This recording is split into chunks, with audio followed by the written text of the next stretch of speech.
Welcome back. It's great to have you back. We're continuing on with James 3. I pray that this is just blessing you, and as we search the scriptures, that God will just reveal himself more to us. So let's start. We're starting from chapter 3, verse 1. My brethren, let not many of you become teachers, knowing that we shall receive a stricter judgment. So that just starts off with a warning. We just talked about in the last chapter that faith without works is dead. And then it starts off with, let not many of you become teachers, knowing that we shall receive a stricter judgment. So there's a fear of God element that if you are going to be a teacher, we need to live right. And not only live right, we need to teach right as well. For we all stumble in many things. If anyone does not in word, he is a perfect man, able to bridle the whole body. Indeed, we put bits in horses' mouths, that they may obey us, and we turn their whole body. Look also at ships, although they are not large, they are driven by. Although they are so large and are driven by fierce winds, they are turned by a very small rudder, wherever the pilot desires. Even so the tongue is a little member, and boasts great things. See how great a forest of little fires kindles, and the tongue is a fire, a world of iniquity. The tongue is also set among our members, that it defiles our whole body and sets on fire the course of nature, and it is set on fire by hell. For every kind of beast and bird and reptile and creature on the sea is tamed and has been tamed by mankind. But no man can tame the tongue. It is an unruly evil, full of deadly poison. For with it we bless our God and Father, and with it we curse men who have been made in the similitude of God. Out of the same mouth proceed blessing and cursing. My brethren, these things ought not to be. Does a spring send forth fresh water and bitter from the same opening? Can a fig tree, my brethren, bear olives, or a grapevine bear figs? Thus no spring yields both salt water and fresh. So, again, there's a lot in this. It says, we all stumble in many things, but if one does not stumble in words, what we speak, that our words we don't stumble in, he is a perfect man, able to bridle the whole body. So if we're able to control our words, that we're able actually to bridle like a bridle does in a horse and leads it to the left or to the right, if we have control of what we say and speak, we are considered a perfect person.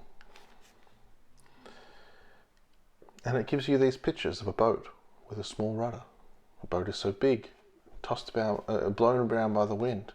However, the rudder is able to control its direction, it being so small. And it looks at forests, how a little fire can start things. So little words that we speak can actually start fires and trouble. It says we can actually, with our mouth, we can bless God. And in the same minute, we can curse other people. And what James is saying is, this should not be. We should not have such an unruly mouth. We should have control of our speech so that we do not curse other people, but we use it to bless. Because salt water and fresh water can't come out of a spring. We're meant to just have clean, drinking, pure water, not salty water. Can a fig tree, my brethren, bear olives? So we're not to have any part in that sort of language. Our language is to be of God, blessing people, not cursing people. So we're meant to have control of our language and be able to bridle our tongue. let's move on to verse 13. Who is wise and understanding among you? Let him show by good conduct that his works are done in the meekness of wisdom. But if you have bitter envy and self-seeking in your hearts, do not boast and lie against the truth. This wisdom does not descend from above, but is earthly, sensual, and demonic. Where there is envy and self-seeking, exists, confusion and every evil thing are there. But the wisdom that is above is first of all pure, then peaceable, gentle, willing to yield, full of mercy and good fruits, without partiality, without hypocrisy. Now the fruit of righteousness is sown in peace by those who make peace. So we're looking at two different types of wisdom here. We're seeing, let him show you good conduct and works in the meekness of wisdom. And it goes into what sort of wisdom? Are we bitter, self-seeking? Do we not boast and lie against the truth? We see people who lie against the truth. This is not wisdom from God. The wisdom does not come from God, but is earthly, sensual, and demonic. So we see this word demonic. That means demonic is demon inspired. It is not from God. It is from the other. It is from hell.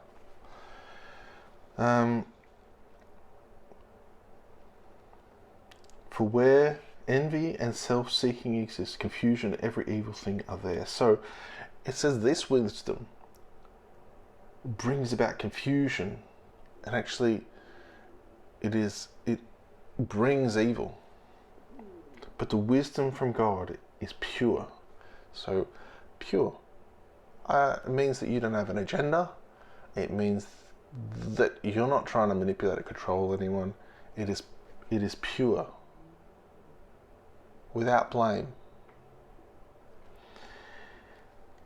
Peaceable. So we're making peace with people. We're not trying to divide people. We're not speaking against people. We're not cursing people. Gentle. So we're not rash or angry. We're gentle. Full of mercy.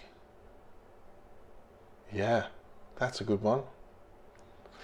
We should ask in our conversations, are we being merciful to people? Are we showing mercy? Or are we tearing people down? Yeah. And good fruits. So, good fruits. We help people. We love people. We take care of the orphans, widows. We're peaceable. We're gentle, kind. We have the fruits of the Spirit in our life. Without partiality. So we don't show favoritism to the rich or to the poor or to the marginalized or to any group in society that should be more special than the others. We don't show partiality. And without hypocrisy. We don't say when you can't do this, then go do it ourselves. It's hypocrisy. We're not to do that. We're called to walk without hypocrisy. And it says the fruit of righteousness is sown in peace. So we sow our fruit in peace by those who make peace. So we're called to be makers of peace. There we go. You want to know your calling in life? We're called to bear fruits of righteousness, and that we sow our fruits in peace, and we are those who make peace. That's your calling. That's our calling. We are called to make peace. It's a pretty cool calling. So we come to the end of the chapter. Lord, I pray